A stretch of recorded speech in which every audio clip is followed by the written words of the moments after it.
أعوذ بالله من الشيطان الرجيم. قل إن كنتم تحبون الله فاتبعوني يحببكم الله ويغفر لكم ذنوبكم والله غفور رحيم. إن الحمد لله نحمده ونستعينه ونستغفره ونعوذ بالله من شرور أنفسنا ومن سيئات أعمالنا. من يهده الله فلا مضل له ومن يضلل فلا هادي له. وأشهد أن لا إله إلا الله وحده لا شريك له وأشهد أن محمدا عبده. فإن خير الحديث كتاب الله وخير الهدي هدي محمد صلى الله عليه وسلم وشر الأمور محدثاتها وكل محدثة بدعة وكل بدعة ضلالة وكل ضلالة في النار. قال الله تبارك وتعالى بسم الله الرحمن الرحيم. ألم تر كيف فعل ربك بأصحاب الفيل ألم يجعل كيدهم في تضليل وأرسل عليهم طيرا أبابيل ترميهم بحجارة من سجيل فجعلهم كعصف مأكول. میرے محترم دینی بھائیوں اور قابل احترام اور بہنوں، سورۃ الفیل قرآن کریم کی ایک چھوٹی سورت ہے جس میں 5 آیتیں ہیں، اور اس سورت میں اللہ رب العالمین نے اصحاب الفیل کا واقعہ بہت ہی اختصار کے ساتھ بیان کیا ہے۔ یہ مکہ کے ابتدائی دور کی آیات ہیں، سورت ہے جس میں اللہ کے نبی صلی اللہ علیہ وسلم کو خصوصاً اور اہل ایمان کو آپ کے تبعاً اس بات کا وعدہ کیا گیا ہے اور یاد دہانی کرائی گئی ہے کہ اللہ رب العالمین دین کی مدد کے سلسلے میں کسی کا محتاج نہیں ہے۔ اللہ کے دین کی حفاظت کے لیے، اللہ کے دین کے دشمنوں سے نمٹنے کے لیے اللہ کو کسی کی ضرورت نہیں ہے، اور کمزوری کی وجہ سے کبھی مسلمانوں کو، اہل ایمان کو بد دل، تنگ دل، غمگین نہیں ہونا چاہیے۔ ابتدائی دور میں اللہ کے نبی صلی اللہ علیہ وسلم کو دعوت کی وجہ سے تسلسل کے ساتھ مصیبتوں کا سامنا کرنا پڑا۔ آپ نے جب دین حق کی دعوت پیش کی تو مکہ کے لوگ آپ کے دشمن بن گئے، اس لیے کہ آپ کی دعوت میٹھی میٹھی دعوت نہیں تھی، تم بھی صحیح ہم بھی صحیح، ایسی دعوت نہیں تھی، بلکہ اللہ کے نبی صلی اللہ علیہ وسلم مکہ میں، عرب میں رائج شرک کے خلاف بولتے تھے۔ آپ صلی اللہ علیہ وسلم صرف اللہ کی بڑائی بولنے والے نہیں تھے، بلکہ اللہ کی بڑائی کے ساتھ ساتھ مشرکین کے معبودوں کا کمزور ہونا بلکہ بے حیثیت ہونا بھی آپ بتاتے تھے۔ اللہ کے سوا جن کو پوجا جاتا تھا، اللہ کے رسول صلی اللہ علیہ وسلم اللہ کی بڑائی کے مقابلے میں ان کا عاجز ہونا بلکہ بے قیمت ہونا بتلاتے تھے۔ لہٰذا یہ چیز ان کے دلوں پر تیر کی طرح چلتی تھی، اور آپ کی یہ دعوت ان کو کسی طرح سے بھی قبول نہیں تھی۔ وہ یہ چاہتے تھے کہ اللہ کی بڑائی کے ساتھ ساتھ ان کے بتوں کی بھی بڑائی ہو، صرف اللہ کو معبود کے طور پر ماننا ان کو گوارا نہیں تھا۔ اجعل الآلہۃ الہا واحدا ان ھذا لشیء عجاب، کیا اس نے سارے معبودوں کا ایک معبود کر دیا؟ یہ تو بڑی عجیب بات ہے۔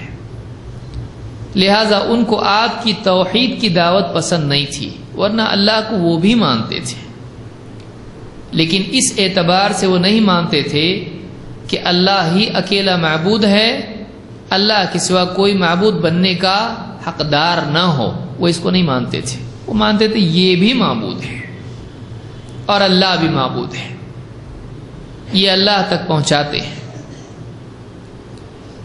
لہذا اللہ کے نبی صلی اللہ علیہ وسلم نے جب دین حق کی دعوت شروع کی تو عرب کے مشرکین آپ کے دشمن ہو گئے، آپ کو ستانا شروع کیا۔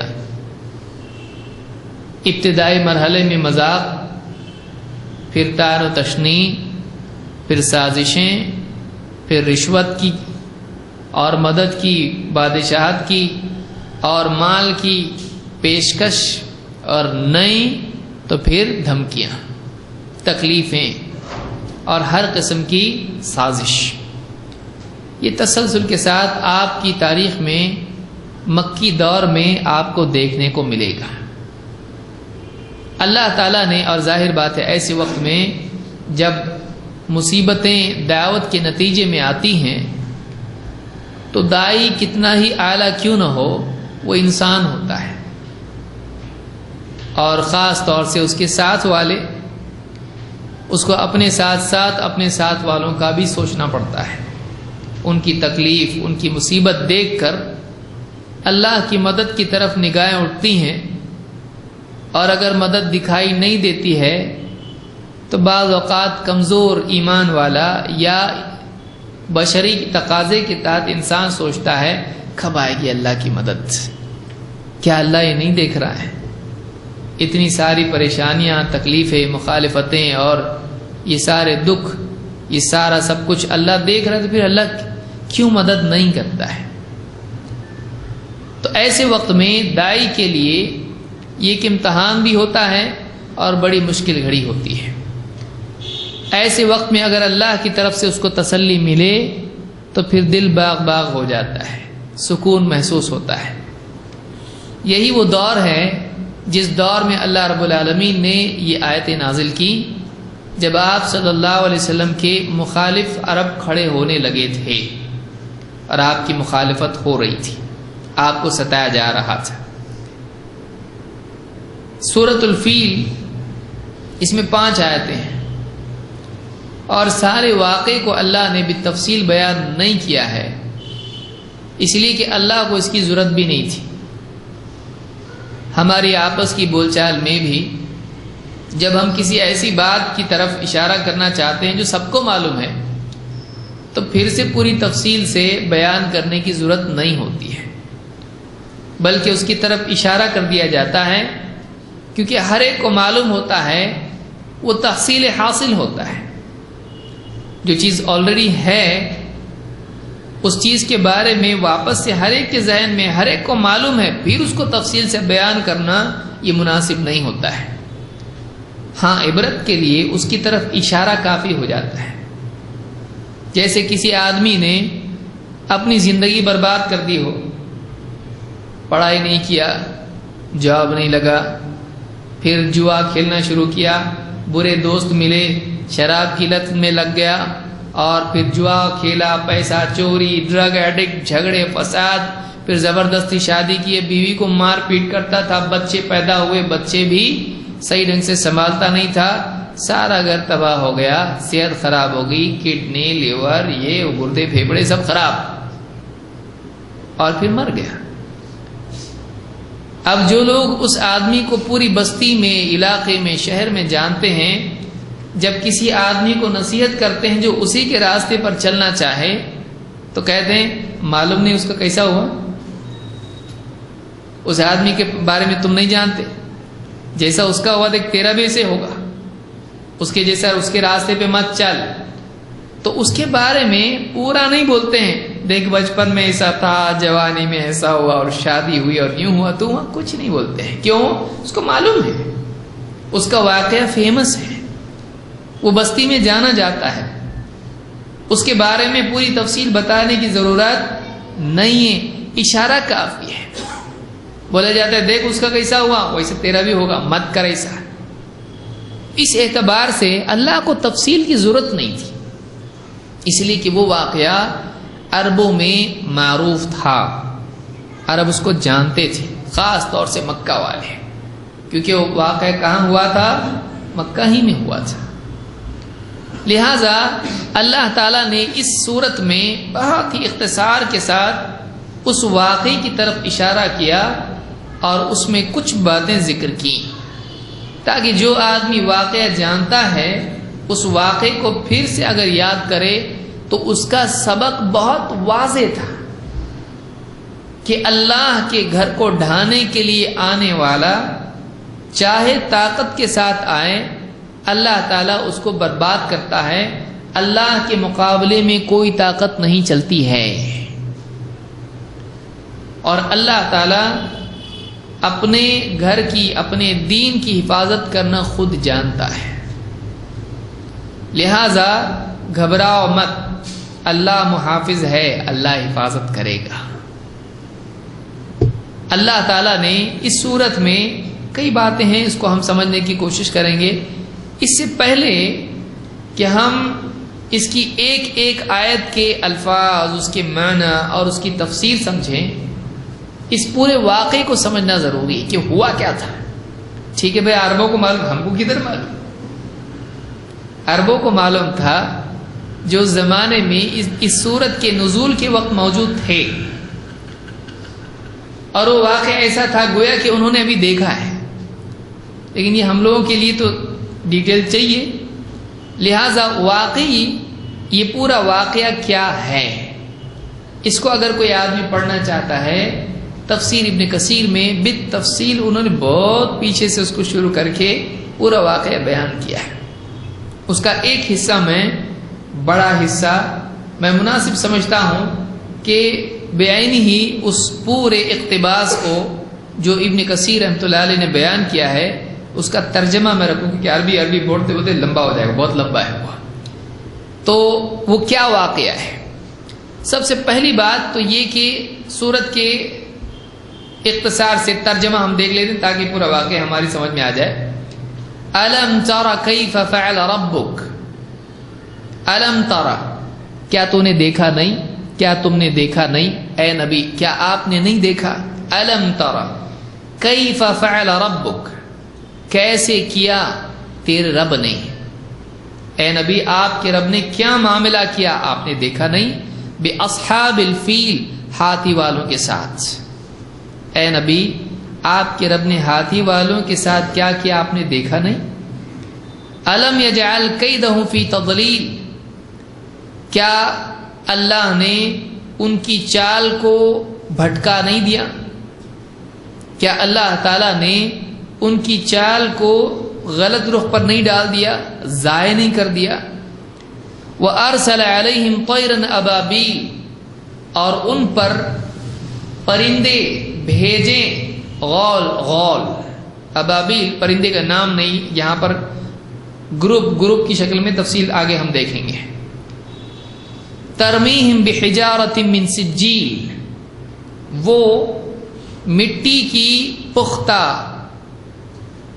کنکریاں ان پر برساتے تھے، جو مٹی کے تھے لیکن پتھر کے ہو چکے تھے۔ مٹی اگر اس کو آپ آگ میں یہ کریں، تپائیں تو سخت ہو جاتی ہے۔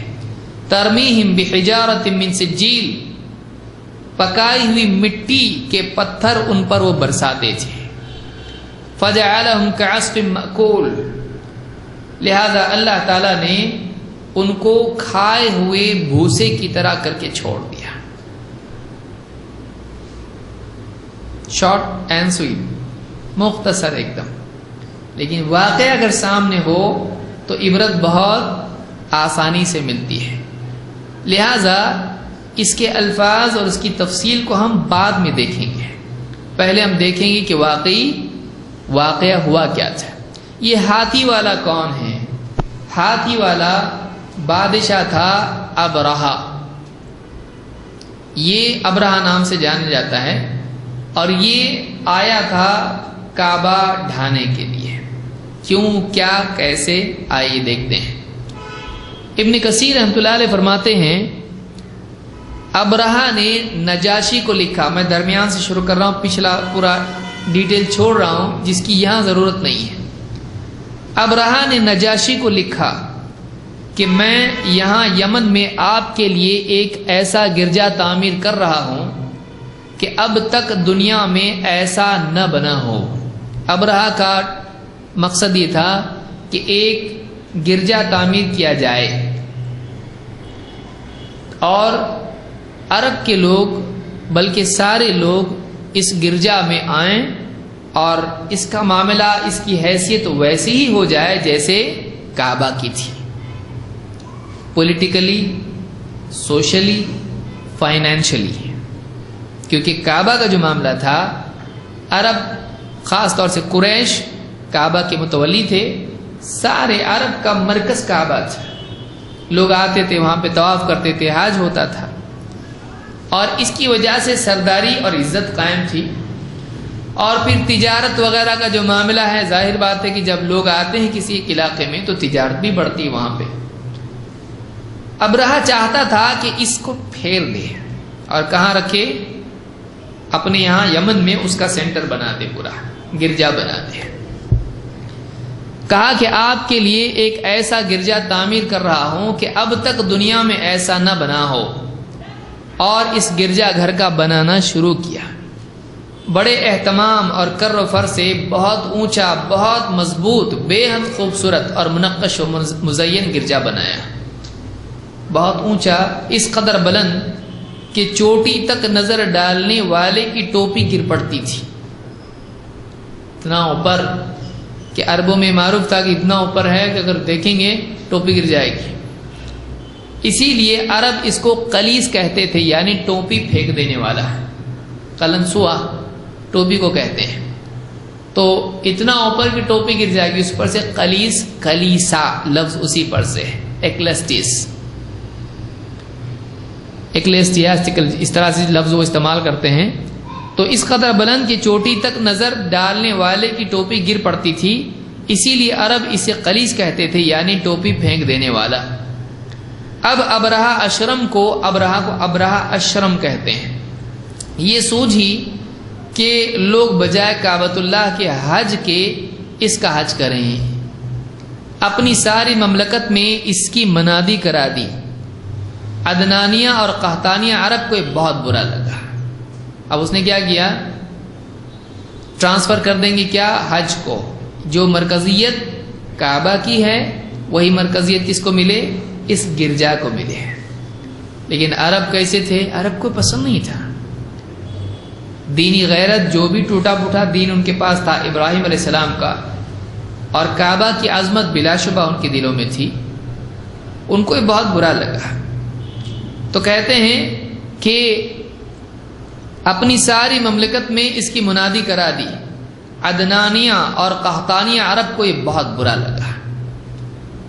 ادھر سے قریش بھی بھڑک اٹھے. تھوڑے دن میں کوئی شخص رات کے وقت اس کے اندر گھس گیا اور وہاں پاخانہ کر کے چلا آیا. عرب تو عرب ہیں، غصے والے، غیرت والے. غصے میں آ گئے تو کیا کریں گے، بول سکتے نہیں. اب سارے ایسے نہیں تھے، لیکن ہر قوم کے لوگ کیسے ہوتے ہیں، اپنی اپنی ایک سوچ، اس کا اپنا ایک طریقہ ہوتا ہے سولوشن کا. تو غصہ آیا، کعبہ کی ٹکر پہ بنا تھا، اچھا بہت بڑا ہے، اچھا ٹھیک بات. کیا کیا اس نے، جا کے سیدھا اندر جا کے پاخانہ کر کے آیا اس میں. یہ لے اس کی عظمت. تو وہاں پاخانہ کر کے چلا آیا. چوکیدار نے جب یہ دیکھا تو بادشاہ کو خبر پہنچائی اور کہا کہ یہ کام قریشیوں کا ہے. چونکہ آپ نے ان کا کعبہ روک دیا ہے، لہٰذا انہوں نے جوش اور غضب میں آ کر یہ حرکت کی ہے. ابرہہ نے اسی وقت قسم کھا لی کہ میں مکہ پہنچوں گا اور بیت اللہ کی اینٹ سے اینٹ بجا دوں گا. اس نے جب دیکھا، اچھا میری بنائے ہوئے گرجا کا یہ حال تمہارا، ٹھیک ہے، اس کا انسلٹ کرتے ہو، اس کی شان میں گستاخی کرتے ہو، اس کی یعنی حرمت کو پامال کرتے ہو، میں تمہارے کعبہ کو ڈھاؤں گا. اور جا کے مکہ میں کروں گا. قسم کھا لی اس نے، قسم کھا لی کہ میں مکہ پہنچوں گا اور بیت اللہ کی اینٹ سے اینٹ بجا دوں گا. اور ایک روایت میں یوں بھی ہے کہ چند ملے جلے نوجوان قریشیوں نے اس گرجا میں آگ لگا دی تھی، اور اس وقت ہوا بھی بہت تیز تھی. سارا گرجا جل گیا اور منہ کے بل زمین پر گر گیا. کچھ لوگ نوجوان گئے اور انہوں نے گرجا میں کیا کی، آگ لگا دی. آگ بڑھی ہوا کی وجہ سے اور پورا گرجا جل گیا اور پورا سب ختم ہو گیا، جل کے تباہ ہو گیا پورا. دونوں بھی چیزیں ہو سکتی ہیں، ایک ساتھ دونوں، کسی نے کچھ کیا کسی نے کچھ کیا. ایسے وقت میں سب اپنے اپنے حساب سے کرتے. تو اس پر ابرہہ نے بہت بڑا لشکر ساتھ لے کر مکہ پر چڑھائی کی تاکہ کوئی روک نہ سکے. ابرہہ نے اب طے کر لیا اب تو میں جا کے کعبہ کو ڈھاؤں گا، اور اپنے ساتھ ایک بڑا اونچا اور موٹا ہاتھی لیا جسے محمود کہا جاتا تھا. اپنے ساتھ ایک ہاتھی، یعنی خود وہ پرسنلی میں جاؤں گا اس کرنے کے لیے. اور ساتھ میں اس نے کیا لیا، ایک بڑا ہاتھی لیا، بہت بڑا، جس کا نام کیا تھا، محمود. محمود تعریف کیا ہوا ہے، بہت بڑا ہاتھی تھا. اس جیسا ہاتھی اور کوئی نہ تھا. شاہ حبشہ نے یہ ہاتھی اس کے پاس اسی غرض سے بھیجا تھا، یعنی اسی کام کے لیے بھیجا تھا کہ جاؤ ڈھاؤ کعبہ کو. بڑا ہاتھی بھیجا، نام کیا اس کا، محمود. 8 یا 12 ہاتھی اور بھی ساتھ تھے، یعنی تقریباً 10 12 13 جتنے بھی ہوں، وہ ہاتھی لے کر کعبہ ڈھانے کے لیے ابرہہ اشرم خود نکلا. یہ کعبے کے ڈھانے کی نیت سے چلا، یہ سوچ کر کہ کعبہ کی دیواروں میں مضبوط زنجیریں ڈال دوں گا اور ہاتھیوں کی گردنوں میں ان زنجیروں کو باندھ دوں گا. ہاتھی ایک ہی جھٹکے میں چاروں دیواریں بیت اللہ کی جڑ سے گرا دیں گے. سمپل، 4 دیواریں ہیں، ایک ایک ہاتھی ایک ایک دیوار کو اس کو باندھ دیں گے یا ٹھونک دیں گے کچھ اس طرح سے زنجیریں، اور ہاتھی کے گلے میں ہاتھی کھینچے گا، چھٹی، چاروں دیواریں کیا ہو جائیں گے، ٹوٹ جائیں گی. ڈھا دوں گا اس طرح سے، ہاتھی کی قوت استعمال کر کے کعبہ کو میں ڈھا دوں گا. جب اہل عرب کو یہ خبریں معلوم ہوئی تو ان پر بڑا بھاری اثر ہوا. انہوں نے مصمم ارادہ کر لیا کہ خواہ کچھ بھی ہو ہم ضرور اس سے مقابلہ کریں گے اور اسے اس کی اس بد کرداری سے روکیں گے. ایک یمنی شریف سردار جو وہاں کے بادشاہوں کی اولاد میں سے تھا، جسے ذو نفر کہا جاتا تھا، یہ کھڑا ہو گیا، اپنی قوم کو اور اس کے آس پاس کے عرب کو جمع کیا اور اس بدنیت بادشاہ سے مقابلہ کیا. یعنی راستے میں اب جو بھی مل رہا ہے وہ اپنے اپنے حساب سے اس سے معاملہ کر رہے ہیں. تو ذو نفر نام کا ایک سردار تھا اور اچھا انسان تھا. اس کو یہ برداشت نہیں ہوا کہ ہم زندہ رہیں اور اللہ کے گھر پہ حملہ ہو.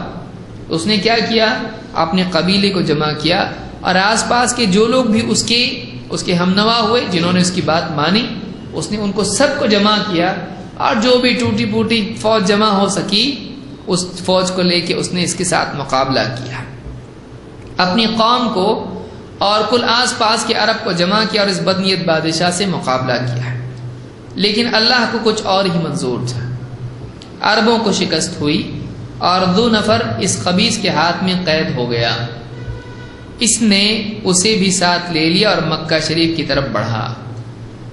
لڑا لیکن کیا ہوا، وہ ہار گیا. قبیلے کے ساتھ میں ذو نفر کو شکست ہوئی اور یہ جو بادشاہ تھا ابرہہ اشرم، اس نے کیا کر لیا، ذو نفر کو قید کر لیا اور اپنے ساتھ لے کے مکہ کی طرف بڑھا. خثعم قبیلے کی زمین پر جب یہ پہنچا تو یہاں نفیل ابن حبیب خثعمی نے اپنے لشکروں سے اس کا مقابلہ کیا. اب دوسرا ہے نفیل ابن حبیب، اس نے بھی اس کا مقابلہ کیا، لیکن ابرہہ نے انہیں بھی مغلوب کر لیا اور نفیل بھی قید ہو گیا. ابرہہ ان پر بھی غالب آ، قبیلے خثعم پر بھی غالب آ گیا اور نفیل ابن حبیب یہ بھی کیا ہو گیا؟ قید. تو ذو نفر بھی اور نفیل بھی. پہلے تو ظالم نے اسے قتل کرنا چاہا نفیل کو، لیکن پھر قتل نہ کیا اور قید کر کے ساتھ لے لیا تاکہ راستہ بتائے، گائیڈ کے طور پر کام آئے گا، اس لیے اس کو ساتھ میں لے لیا نفیل کو اور اسے قتل نہیں کیا. جب طائف کے قریب پہنچا ابرہہ تو قبیلہ ثقیف نے اس سے صلح کر لی. اب دیکھے بھائی یہ تو جیتتے آ رہا ہے اور جس کو بھی لے رہا قید کر رہا ہے، تو اب شرافت اسی میں ہے، عقل مندی اسی میں کہ کیا کرو اس کے ساتھ صلح کر لو. تو جب طائف پہنچا تو قبیلہ ثقیف نے اس سے، طائف میں قبیلہ ثقیف تھا، طائف وہی جہاں اللہ کے نبی صلی اللہ علیہ وسلم گئے تھے. قبیلہ ثقیف نے اس سے صلح کر لی کہ ایسا نہ ہو کہ ان کے بت خانوں کو، جس میں لات نامی بت تھا، اللات والعزى منات، ان میں سے ایک بت کا نام کیا ہے؟ لات. تو ان کے بت خانوں کو جس میں لات نامی بت تھا توڑ دے. انہیں ڈر لگا کہ کہیں ہم رکاوٹ کریں گے تو یہ تو کعبہ ڈھانے جا رہا ہے، یہ کیا کرے گا؟ ہمارے بت خانے کو بھی توڑ دے گا جس میں ہمارا بڑا بت کیا ہے؟ لات. بعض علماء کا قول ہے کہ لات اللہ کا مؤنث ہے، لات اللہ سے بنا، اللہ کا ہو گیا اللات، اور المنان کا ہو گیا منات، اور العزیز کا ہو گیا العزى. تو اس طرح سے انہوں نے مذکر کی مؤنث بنا لیے. تو لات وہاں پر بت تھا، تو انہوں نے وہ اس ڈر سے کہ کہیں یہ اس کو نہ توڑ دے، ہدم نہ کر دے ہمارے بت خانے کو، انہوں نے اس کے ساتھ صلح کر لی. اس نے بھی ان کی بڑی آؤ بھگت کی، ان کا بہت اکرام کیا. انہوں نے ابو رغال کو اس کے ساتھ کر دیا کہ یہ تمہیں وہاں کا راستہ بتائے گا. اپنا ایک آدمی ہے ابو رغال، اس کو ساتھ میں کر دیا، یہ تمہارا گائیڈ. ابرہہ جب مکے کے قریب مغمس کے قریب پہنچا تو اس نے یہاں پڑاؤ کیا.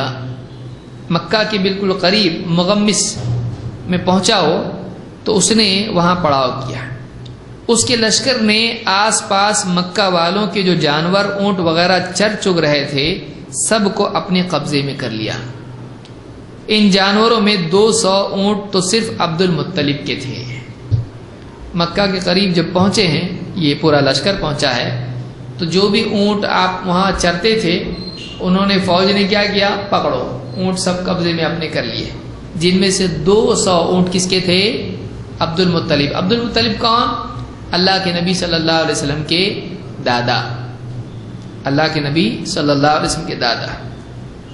یعنی آپ سمجھ سکتے ہیں کہ کتنا قریب کا ٹائم ہے یہ. نبی صلی اللہ، یہ صورت یعنی صورت نبی صلی اللہ علیہ وسلم سے تقریباً سمجھ لیجئے 40-50 سال پکڑ کے آپ چلیے، آدھی صدی پکڑ کے چلیے.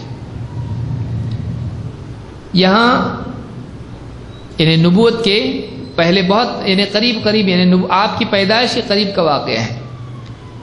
تو اس نے یہاں پڑاؤ کیا. اس کے لشکر نے آس پاس مکہ والوں کے جو جانور اونٹ وغیرہ چر چگ رہے تھے سب کو اپنے قبضے میں کیا.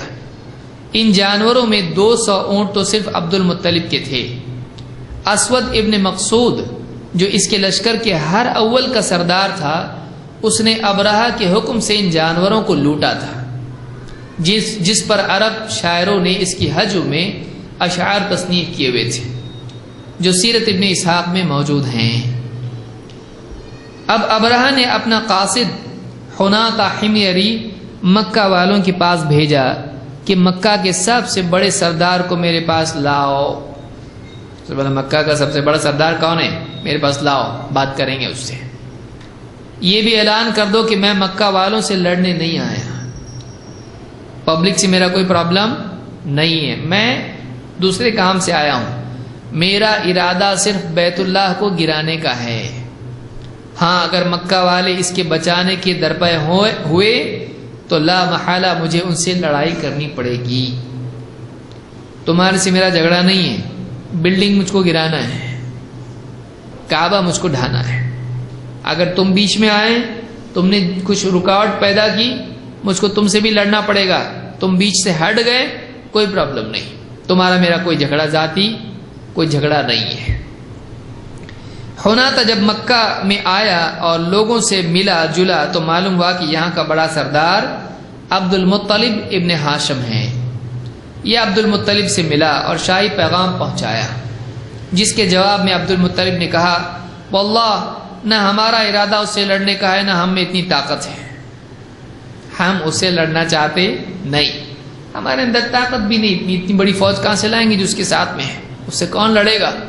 اور سٹیٹسٹکس بتا رہا ہے نہیں ہونے والا کچھ، اس کی جو فوج ہے زیادہ ہے اور جیتتے آ رہا، اس کو بھی قیدی بنا رہا، اس کو بھی قیدی بنا رہا، ہم نہیں لڑتے اس سے، ہم میں اتنی طاقت بھی نہیں۔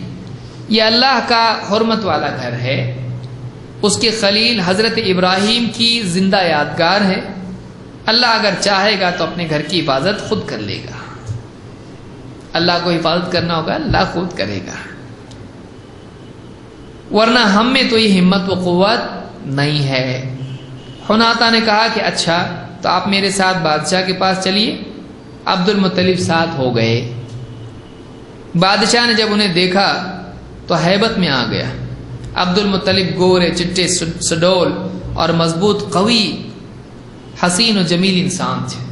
عبد المطلب کیسے تھے؟ قریش کے سردار تھے، دیکھنے کے اعتبار سے واقعی سرداری ٹپکتی تھی، ایک رعب تھا۔ اسی لیے آپ دیکھیں گے اللہ کے رسول صلی اللہ علیہ وسلم اپنی نسبت عبد المطلب کی طرف کرتے تھے۔ حنین میں جب مسئلہ بگڑ گیا تو اللہ کے نبی صلی اللہ علیہ وسلم نے کیا کہا؟ آپ اپنی سواری سے اتر گئے اور آپ نے کیا کہا؟ انا النبی لا کذب انا ابن عبد المطلب، میں نبی ہوں، جھوٹ نہیں بول رہا ہوں، یہ کوئی جھوٹ نہیں کہ میں نبی ہوں۔ انا النبی لا کذب، میں نبی ہوں، جھوٹا نہیں ہوں۔ انا ابن عبد المطلب، میں عبد المطلب کی اولاد میں سے ہوں، یعنی شریف خاندان کا آدمی ہوں، ایسا ویسا نہیں ہوں۔ عبد المطلب کی شرافت، ان کا رعب عرب میں مانا جاتا تھا، آپ کے دادا تھے وہ۔ تو عبد المطلب جب گئے تو اس پر اثر پڑا، دیکھتے ہی ابرہہ تخت سے نیچے اتر آیا اور فرش پر عبد المطلب کے ساتھ بیٹھ گیا۔ جب اس نے دیکھا اتنا بڑا آدمی آیا تو وہ بھی اپنے تخت سے تھوڑا، دو تخت تو نہیں تھے اس کے پاس، تو تخت سے خود نیچے اتر کے آیا اور ان کے ساتھ زمین پہ بیٹھا اور اپنے ترجمان سے کہا کہ ان سے پوچھ کہ کیا چاہتا ہے، پوچھو کیوں آئے، کیا چاہیے۔ عبد المطلب نے کہا میرے 200 اونٹ جو بادشاہ نے لے لیے انہیں واپس کر دیا جائے، میرے 200 اونٹ واپس دو، باقی کچھ نہیں چاہیے، کیا چاہیے؟ میرے اونٹ مجھ کو واپس دو، جو بادشاہ نے لیے انہیں واپس کر دیا جائے۔ بادشاہ نے کہا کہ ان سے کہو کہ پہلی نظر میں تمہارا رعب مجھ پر پڑا تھا اور میرے دل میں تمہاری وقت بیٹھ گئی تھی، لیکن پہلے ہی کلام میں تم نے سب کچھ کھو دی۔ کو دیکھ کے بہت عزت دل میں پیدا ہوئی تھی، کیا زبردست آدمی، قبیلے کا سردار آیا، بہت بڑا آدمی دکھتا ہے، لیکن بات جب سن رہا ہوں تو اس کو کعبہ سے تو کوئی مطلب ہی نہیں، اس کو چاہیے تو کیا چاہیے؟ میرے اونٹ لاؤ بابا واپس، میرے اونٹ واپس دو، باقی چھوڑ دو سب، اونٹ میرے واپس دو، یعنی ڈیمانڈ تمہاری اونٹ کی ہے۔ تو تمہاری نگاہ سے میری نگاہ میں تمہاری بہت بڑی عزت تھی، دیکھ کے تو لگ رہا تھا بہت بھاری آدمی آیا، لیکن تمہارے منہ سے جو بات نکلی ہے وہ سن کے تمہاری عزت کیا ہو گئی؟ میری نگاہ سے تم گر گئے، لیکن پہلے کلام میں تم نے سب کچھ کھو دی۔ اپنے 200 اونٹ کی تو تم کو فکر ہے اور اپنے اور اپنی قوم کے دین کی تم کو فکر نہیں۔ میں تو تم لوگوں کا عبادت خانہ توڑنے اور اسے خاک میں ملانے کے لیے آیا ہوں۔ عبد المطلب نے جواب دیا کہ سنو بادشاہ، اونٹ تو میرے ہیں، اس لیے انہیں بچانے کی کوشش میں ہوں، اور خانہ کعبہ اللہ کا ہے، وہ خود اسے بچا لے گا۔ اونٹ میرے، مجھ کو دے دو، کعبہ اللہ کا ہے، وہ اللہ دیکھ لے گا، اللہ تعالیٰ خود ہی اسے بچا لے گا۔ اس پر یہ سرکش کہنے لگا کہ آج اللہ بھی آج میرے ہاتھ سے اسے نہیں بچا سکتا۔ بہت بڑا سٹیٹمنٹ ہے۔ عبد المطلب نے کہا بہتر ہے وہ جانے اور تو جانے.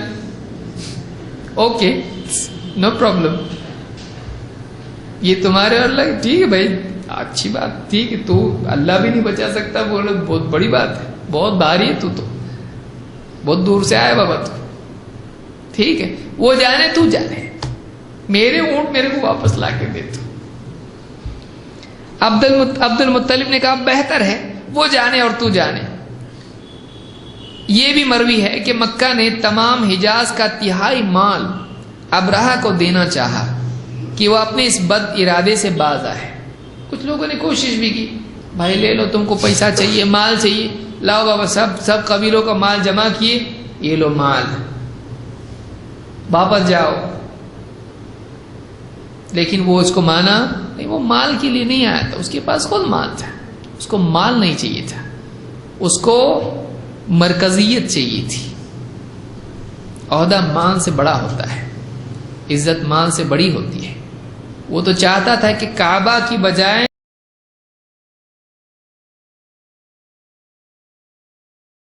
اس کا گرجا مرکز بنے, اور آدمی کے اندر جب کسی چیز کی ضد بیٹھ جاتی ہے تو فائدے نقصان میں نہیں سوچتا ہے, پھر اب اس کا معاملہ کیا ہوتا ہے, کرنا ہی ہے. اب اتنے دور سے آ کے نہیں کرنے کا بولے تو انسلٹ ہو گیا نا, کھا لیا تو واپس جا لے, تو اب تو کرنا ہی کرنا ہے, کعبہ کو ڈھانا ہی ڈھانا ہے. اب اس کے اندر بھی ضد بیٹھ گئی. تو مکہ نے تمام حجاز کا تہائی مال ابرہہ کو دینا چاہا کہ وہ اپنے اس بد ارادے سے باز آئے, لیکن اس نے قبول نہیں کیا. خیر عبد المطلب تو اپنے اونٹ لے کر چل دیے, دیا اس نے واپس, اور آ کر قریش کو حکم دیا کہ مکہ بالکل خالی کر دو, پہاڑوں میں چلے جاؤ. اب عبد المطلب اپنے ساتھ قریش کے چیدہ لوگوں کو لے کر بیت اللہ میں آئے, اور بیت اللہ کے دروازے کا کنڈا تھام کر رو کر اور گڑ گڑا کر دعائیں مانگنی شروع کی کہ باری تعالیٰ ابرہہ اور اس کے خونخوار لشکر سے اپنے پاک اور ذی عزت گھر کو بچا لے. یہ نہیں تھا کہ دل میں آدمی سوچے گا ایسے کیسے آدمی یہ نبی کے خاندان کا اتنا بڑا آدمی ہے اور کچھ بھی فکر نہیں کعبہ کی, ایسا نہیں تھا. وہ جانتے تھے کہ اس سے لڑ کے اپنا کچھ ہونے والا نہیں ہے, خواہ قوم کی جانیں برباد نہیں کرنا چاہیے, کیونکہ اس سے لڑ کے کچھ ہونے والا نہیں. یہ بڑا بادشاہ ہے, اس کی اتنی بڑی فوج ہے, قوم کو داؤں پہ لگا سکتے نہیں. لہذا انہوں نے بات تو کی اور تھوڑا ڈر بٹھانے کی کوشش کی. کیا اللہ کا تیرا معاملہ ہے, تو لڑنے ہم سے نہیں آیا, تو کس سے لڑنے آیا, اللہ سے. انہوں نے اب ایک دم ڈائریکٹ تو نہیں بول سکتے, جتنا بولنا تھا شرافت میں, عزت سے, نرمی سے, جو بھی بتانا تھا بتایا کہ بھائی یہ اللہ کا تمہارا معاملہ, وہ جانے تم جانو, تاکہ اس کے دل میں کچھ ڈر آئے. کچھ ہوا اس کو نہیں, ایک دم ڈائریکٹ اس کو الٹا کچھ بول سکتے تھے نہیں, گردن اڑایا کچھ بھی کیا تو کیا کریں گے. تو ٹھیک ہے, انہوں نے پھر آ کے قوم کو کہا کہ اب یہاں رکنے کا وقت نہیں, وہ آئے گا, ہاتھی لے کے آیا, فوج لے کے آیا, سب تباہی مچائے گا. اور جب جنگ ہوتی ہے تو کسی کی جان مال کا کوئی عزت کا کوئی معاملہ محفوظ نہیں ہوتا ہے. کہا کہ تم سب پہاڑوں میں چلے جاؤ, اور کچھ لوگوں کو لے کے آئے کعبہ میں, اور کعبہ کا کنڈا اور اس کے جو بھی وہاں پہ دروازہ تھام کے اللہ سے دعا کی. اللہ تو مطلب اندر درد تھا, کعبہ کی فکر تھی, اور اللہ کو مانتے تھے. دیکھیے عرب بھی کس کو مانتے تھے, اللہ سے مانگ رہے, وہ اللہ کا گھر مانتے تھے. لات عزا منات اور حبل اور نہ جانے ان کا گھر نہیں مانتے تھے. وہ کس کا گھر مانتے تھے, اللہ کا گھر نہیں ہے. تو گڑ گڑا کر دعائیں مانگنی شروع کی کہ باری تعالیٰ ابرا اور اس کے خونخوار لشکر سے اپنے پاک اور ذی عزت گھر کو بچا لے. عبد المطلب نے اس وقت بہت سارے دعائیہ اشعار بھی پڑھے, جس کے معنی یہ ہیں کہ ہم بے فکر ہیں, ہم جانتے ہیں کہ ہر گھر والا اپنے گھر کا بچاؤ آپ کرتا ہے. اے اللہ تو بھی اپنے گھر کو اپنے دشمنوں سے بچا لے. تو ہرگز نہیں ہو سکتا کہ ان کی صلیب اور ان کی ڈولیں تیرے ڈولوں پر غالب آ جائیں. اب عبد المطلب نے بیت اللہ کے دروازے کا کنڈا ہاتھ سے چھوڑ دیا اور اپنے تمام ساتھیوں کو لے کر آس پاس کے پہاڑوں کی چوٹیوں پر چڑھ گئے. یہ بھی مذکور ہے کہ جاتے ہوئے قربانی کے 100 اونٹ بیت اللہ کے ارد گرد نشان لگا کر چھوڑ دیے تھے. یہ بھی نہیں کہ ان کو اونٹوں کی اتنی فکر تھی،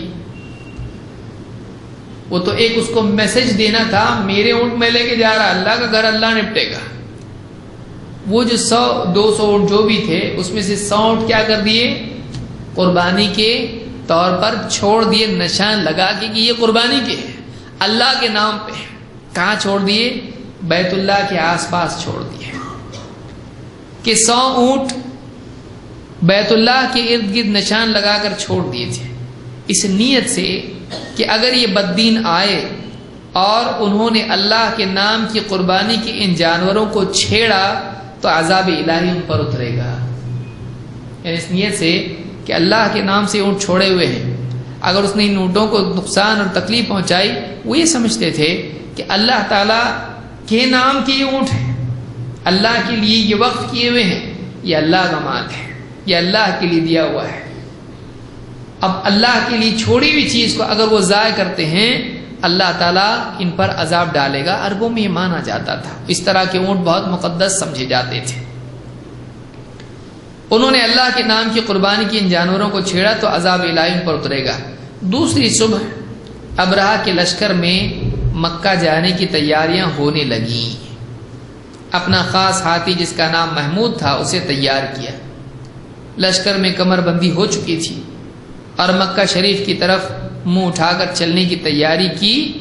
اس وقت نفیل ابن حبیب جو اس سے راستے میں لڑا تھا، نفیل جو لڑائی کیا تھا ذو نفر کے بعد، اب بطور قیدی کے اس کے ساتھ تھا، وہ آگے بڑھا اور شاہی ہاتھی کا کان پکڑ لیا اور کہا محمود بیٹھ جا اور جہاں سے آیا ہے وہیں خیریت کے ساتھ چلا جا۔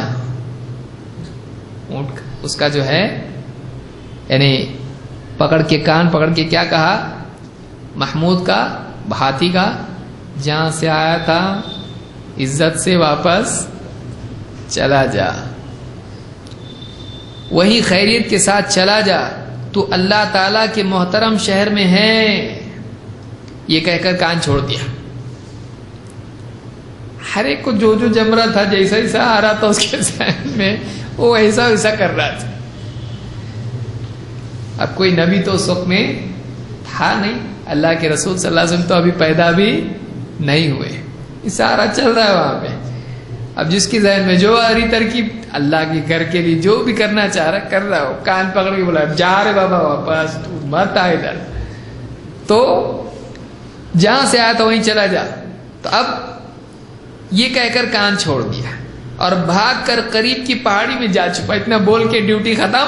اب وہاں افراتفری مچی ہوئی، ایک دم جنگ کی تیاری ہو رہی، سب کا دھیان نہیں رہتا اس وقت میں، سب ریڈی ہو رہے، ریڈی، ہاں پورا ریڈی ہو رہے پورے۔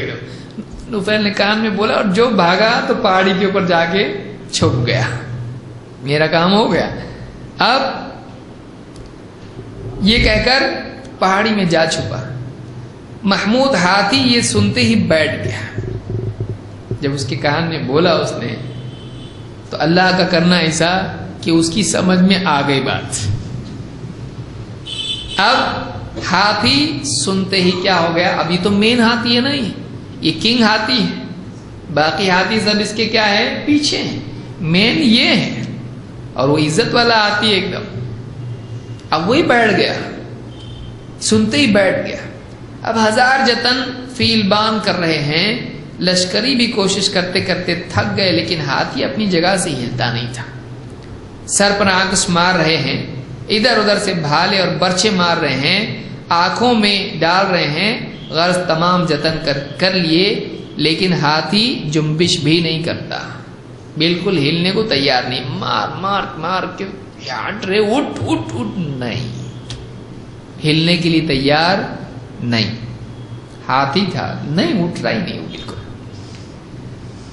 لیکن ہاتھی جنبش بھی نہیں کرتا۔ پھر بطور امتحان کہ اس کا منہ دیکھیے، تھوڑا ٹرائی کریں گے، گھما کے لائیں گے واپس تھوڑا اس کو، تو ہاتھی کو بطور امتحان کہ اس کا منہ یمن کی طرف کر کے چلانا چاہا، تھوڑا اس کا ڈائیورٹ کر کے اس کو کدھر چلانے کی کوشش کی، یمن کی طرف، تو جھٹ سے کھڑا ہو کر دوڑتا ہوا چل دیا۔ شام کی طرف چلانا چاہا، بولے ٹھیک ہے ایک ہو گیا، اب دوسرا۔ شام کی طرف چلانا چاہا تو بھی پوری طاقت سے آگے بڑھ گیا، مشرق کی طرف چلا لے جانا چاہا تو بھی بھاگا بھاگا گیا، پھر مکہ کی طرف منہ کر کے آگے بڑھانا چاہا تو وہیں بیٹھ گئے۔ وہ بھی برابر ڈائریکشن جانتا تھا، کہاں جانا ہے کہاں نہیں جانا ہے۔ انہوں نے پھر یہ ایک اعتبار سے اللہ کی طرف سے ان کو پریپریٹری وارننگ تھی، دیکھو نہیں جا رہا ہو، رک جاؤ، ابھی بھی تمہارے پاس ٹائم ہے۔ لیکن وہ سننے والے جنون انسان کو